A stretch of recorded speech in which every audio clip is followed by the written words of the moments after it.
వనస్థలిపురంలో RS brothers mega shopping mall Akkineni Naga Chaitanya మరియు శోభితా గార్లచే ఘన ప్రారంభం.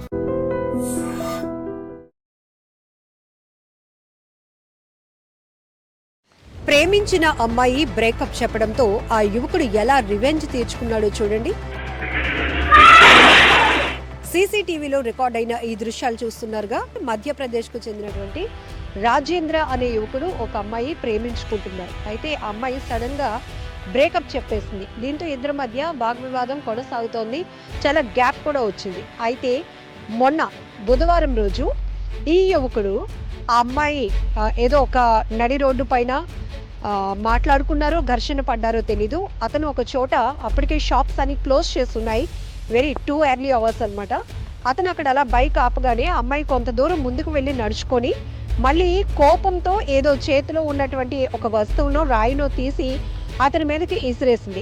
అప్పటి వరకు ఒక సైడ్ని బైక్ పై ఆపి ఉన్నటువంటి ఆ వ్యక్తి ఇమీడియట్గా దానికి రియాక్షన్ ఎలా ఇచ్చాడంటే ఫుల్గా బైక్ని రేస్ చేసి ఆమెను గుద్దేసి చాలా బలంగా గుద్దేసి పారిపోయాడు.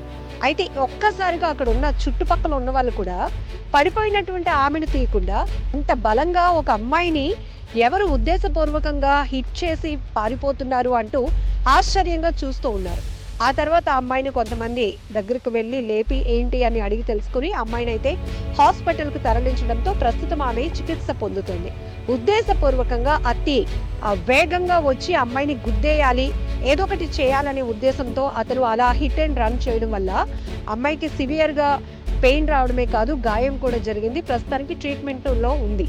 కానీ ఇక్కడ మనం చూడొచ్చు, ఎవరైనా నో చెప్తే వాళ్ళపైన ఒక కక్ష పెంచేసుకోవడం, లేకపోతే అప్పటి వరకు ఉన్నటువంటి ప్రేమ బాండింగ్ ఇవన్నీ పక్కన పెట్టి పూర్తిగా రివెంజ్ వైపు వెళ్ళటం, నాకు దక్కనిది మరొకరికి దక్కకూడదు అనేటటువంటి ఒక బలమైన ఆలోచన.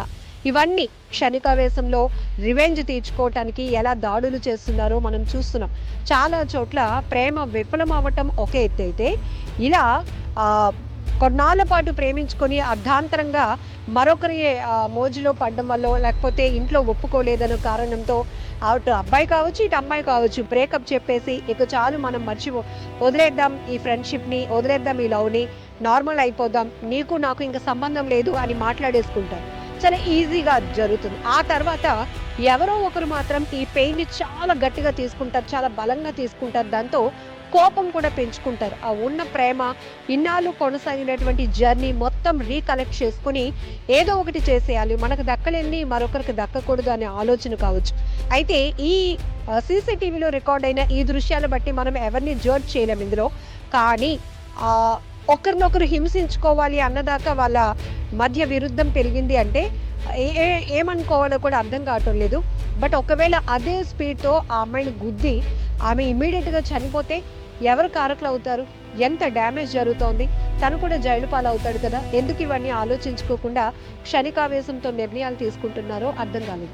ఒకరు వద్దు అనుకున్నప్పుడు వెళ్ళిపోయినప్పుడు మళ్ళీ కలవాలి, మళ్ళీ తను ఏదైనా కన్విన్స్ చేస్తే మారటానికి అవకాశం ఉంటుందని ఇటు అమ్మాయి కానీ అబ్బాయి కానీ ప్రయత్నించడంలో తప్పు లేదు. కానీ ఇక ఇది కుదరదు అనుకున్నప్పుడు ఒకరినొకరు గాయపరుచుకోవాలనుకోవడం, చంపేయాలి అనుకోవడం మాత్రం చాలా దారుణం. చాలా చోట్ల సుపారీలు ఇచ్చి మరి ఒకవేళ లవ్ బ్రేకప్స్ అయిపోతే కనుక వాళ్ళు చంపేయడానికి, హత్యలు చేయించడానికి ప్లాన్లు వేస్తున్నటువంటి పరిస్థితులు కూడా మనం చాలానే చూసాం. లేదంటే అబ్బాయి వెళ్ళి అమ్మాయిని గాయపరచడమో, పేకలు కోసేయడమో ఇట్లాంటివి చూసాం. అలాగే అమ్మాయిలు కూడా చాలా వేధించి అబ్బాయిలు జీవితం నాశనం అయిపోవడానికి కారకులు అయిన వాళ్ళని కూడా చూసాం. ఇటు ఎవరిని మనం వెనకేసుకొని రావటం లేదు, కానీ ఇద్దరు వైపు కూడా చాలా తప్పు ఉంటుంది. కానీ వీళ్ళిద్దరూ తీసుకున్నటువంటి నిర్ణయాల వల్ల, ఈ రివెంజ్ల వల్ల ఇంట్లో ఉన్నటువంటి ఫ్యామిలీ మెంబర్స్, కుటుంబ సభ్యులు, అమ్మా నాన్నలు ఎంత సఫర్ అవుతారో కూడా ఆలోచించాల్సిన అవసరం ఉంది. అయితే ప్రేమ కాస్త ఇప్పుడు నడి రోడ్డు పైనకి పంచాయతీగా మారినటువంటి ఈ వ్యవహారంతో ఇప్పుడు ఆ అమ్మాయి అయితే తీవ్రంగా గాయపడి చికిత్స పొందుతోంది. ఆ యువకుడిని ట్రేస్ అవుట్ చేసి పోలీసులు అదుపులోనికి తీసుకున్నారు. ఇరు కుటుంబ సభ్యులు మాత్రం ఈ ప్రేమలకి కాదు కదా, వీళ్ళిద్దరు ఆ బాండింగ్ని యాక్సెప్ట్ చేసే పనే లేదు అంటూ తెగేసుకొని కూర్చున్నారు.